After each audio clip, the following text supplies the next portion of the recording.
Bermuda try angle کیا ہے؟ اس کی حقیقت کیا ہے؟ کیا واقعی یہاں دجال موجود ہے یا امام مہدی یہاں چھپے ہوئے ہیں؟ یہاں اتنے جہاز کیوں ڈوبتے ہیں؟ بحری جہاز تو چھوڑیے، ہوائی جہاز بھی آخر کیا ہے سمندر کے اس چھوٹے سے ٹوٹے میں جو ساری دنیا کو حیرت میں مبتلا کیے ہوئے ہیں؟ میں ہوں شوکت نواز اور ہماری دنیا کی دلچسپ اور عجیب کی سیریز میں ہم آپ کو برمودا ٹرائی اینگل کی حقیقت دکھا رہے ہیں۔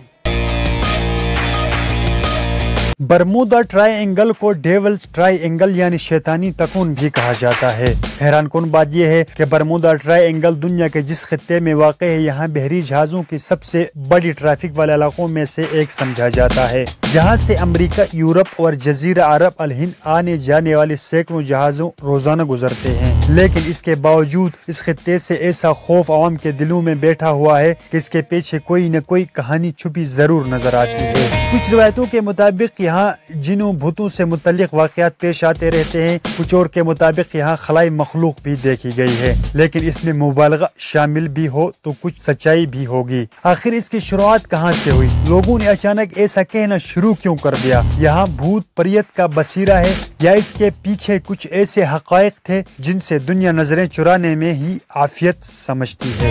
معاملہ کچھ یوں ہے کہ ایڈورڈ جونز نامی ایک رپورٹر نے پہلی مرتبہ ستمبر 1950 میں ایک آرٹیکل میں لکھا جس میں اس نے اس علاقے میں رونما ہونے والی کچھ عجیب و غریب وارداتوں کا ذکر کیا۔ اس کے بعد فیٹ میگزین نے بھی 1952 میں ایک اور آرٹیکل لکھا جس کا عنوان تھا سے میسٹری آؤٹ اور بیک ڈور۔ اس مضمون میں اس علاقے میں بہت سے بحری ہوائی جہازوں کے غائب ہونے کی واردات لکھی گئی، جن میں سے ایک فلائٹ 19 کا واقعہ بھی تھا۔ فلائٹ 19 میں امریکی نیوی کے 5 بمبار جہازوں پر مشتمل ایک فلائٹ تھا اور یکایک غائب ہو گیا تھا۔ یہی وہ مضمون تھا جس میں پہلی مرتبہ ایک مخصوص تکون کا ذکر کیا گیا تھا جسے آج برمودا تکون کے نام سے جانا جاتا ہے۔ فلائٹ 19 کا ذکر ایک مرتبہ پھر 1962 میں سامنے آیا جب امریکہ لیجن میگزین میں ایلن آرٹ نے لکھا کہ اس پرواز کے لیڈر کے آخری الفاظ کچھ یوں تھے: ہم سفید پانی میں داخل ہو رہے ہیں، کچھ ٹھیک نہیں لگ رہا ہے، ہمیں نہیں پتا کہ ہم کہاں ہیں، پانی سبز ہے نہیں سفید ہے۔ اس نے یہ بھی لکھا کہ نیوی کے جس بورڈ نے اس واقعے کی انکوائری کی اس نے اپنی رپورٹ میں لکھا تھا کہ یہ تمام جہاز مارس کی طرف اڑ گئے تھے۔ یہ وہ پہلا مضمون تھا جس نے برمودا ٹرائی اینگل سے متعلق کسی مافوق الفطر عناصر کا ذکر کیا تھا۔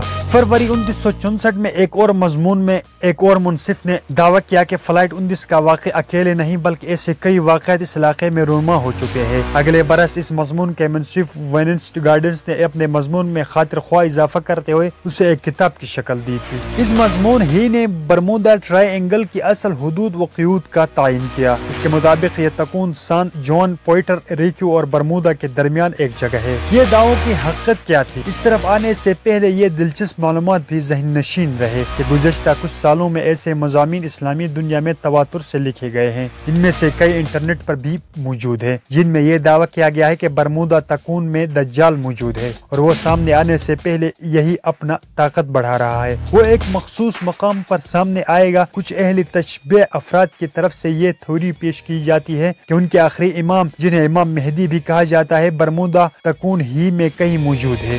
وہ وقت آنے پر دنیا کے سامنے خود کو ظاہر کر دے گا۔ ایک اور نظریہ جو دلچسپی سے خالی نہیں کہتا ہے کہ جنت 7 آسمانوں کے اوپر جبکہ جہنم 7 زمینوں کے نیچے ہے، لہذا برمودا تکون کے تہہ میں جہنم واقع ہے۔ اس تھیوری کی حمایت میں وہ یہ دلیل یا سائنسی تھیوری سامنے لاتے ہیں کہ یہ بہت سے واقعات میں جب کوئی شخص حرکت قلب بند ہونے سے ڈیڈ قرار دیا جا چکا ہو لیکن بعد ازاں اس کی ہوش آ جائے تو اس سے پوچھا جائے کہ اس نے مرنے کے بعد کیا دیکھا تو وہ بتاتا ہے کہ اسے ایک تکون دکھائی دیا اور سامنے سے روشنی آ رہی تھی جبکہ اسے کانوں میں بہت شور سنائی دے رہا تھا، جیسے لوگ چلا رہے ہو۔ یاد رہے کہ زمین کے تہہ سورج جتنی ہی گرم ہے، اسی تھیوری کے مطابق جہنم کی آگ بھی سورج جیسی گرم رہتی ہے۔ اس کے علاوہ بھی مختلف مذاہب میں ایسے مختلف عقائد اس خطے کے حوالے سے رکھے جاتے ہیں۔ واضح ہے کہ 1950 میں سامنے آنے والے ایڈورڈ جونز کا مضمون کسی اخبار میں رپورٹ کیا گیا۔ پہلا واقعہ ضرور ہو سکتا ہے لیکن مقامی لوگوں کے مطابق 19ویں صدی کے آخر میں اس خطے میں ایسے روایات مقامی لوگوں لوگوں میں مشہور تھی۔ 1918 میں ایک اور امریکی بحری جہاز بھی اس علاقے میں اچانک غائب ہو گیا تھا۔ تحقیق سے ثابت ہوتا ہے کہ اس تکون میں غائب ہونے والے جہازوں کی تعداد سمندر کے باقی حصوں کے مقابلے میں زیادہ ہے، لیکن یہ فرق اتنا زیادہ بھی نہیں کہ اسے مافوق الفطر چیز کی موجودگی کے واضح ثبوت سمجھا جا سکے۔ میامی، مردہ، پورٹو ریکو ایسے مقامات ہیں جو ٹپیکل یا خط سرطان یا خط جدید کے درمیان حصے میں واقع ہے، اور یہاں طوفان کا آنا معمول کی بات ہے۔ برمودا تکون انہیں 3 ریاستوں کے درمیان سمندر کو کہا جاتا ہے، اور ایسے میں اگر یہاں معمول سے کچھ زیادہ جہاز غائب ہوئے ہیں تو اس میں کوئی حیرت کی بات نہیں۔ 1965 میں چھپنے والی کتاب میں ایسے ہی بہت سے توہمات کا جواب دیا گیا ہے۔ کتاب میں یہ بھی کہا گیا ہے کہ جہازوں اور کشتیوں کے غائب ہونے کے واقعات میں کئی جگہ مبالغے سے کام لیا گیا ہے۔ مثلا 3 دن تک ایک جہاز الیکٹرانک رپورٹ سے غائب ہونے کے واقعہ پیش ضرور آیا تھا، لیکن بہرحال میں یہ واقعہ سنسنی پھیلانے کے لیے بلا وجہ اس خطے سے منسوب کر دیا گیا۔ اس طرح جہازوں اور کشتیوں کے غائب ہونے کی کئی واقعات ایسے تھے جو کتابوں یا مضامین میں لکھے گئے لیکن حقیقت میں پیش نہیں آئے۔ کئی مرتبہ ایسا ہوا کہ واقعات پیش تو آئے مگر یہ کشتیاں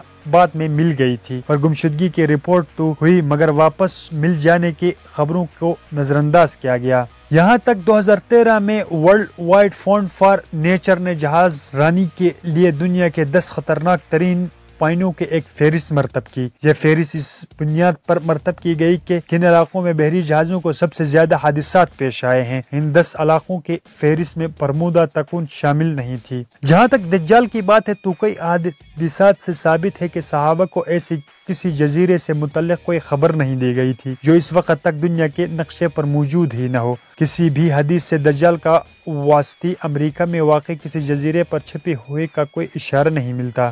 امید کرتا ہوں ویڈیو آپ سب کو پسند آئی ہوگی۔ اپنا بہت سارا خیال رکھے گا، چینل کو سبسکرائب کرنا مت بھولیے۔ اللہ حافظ۔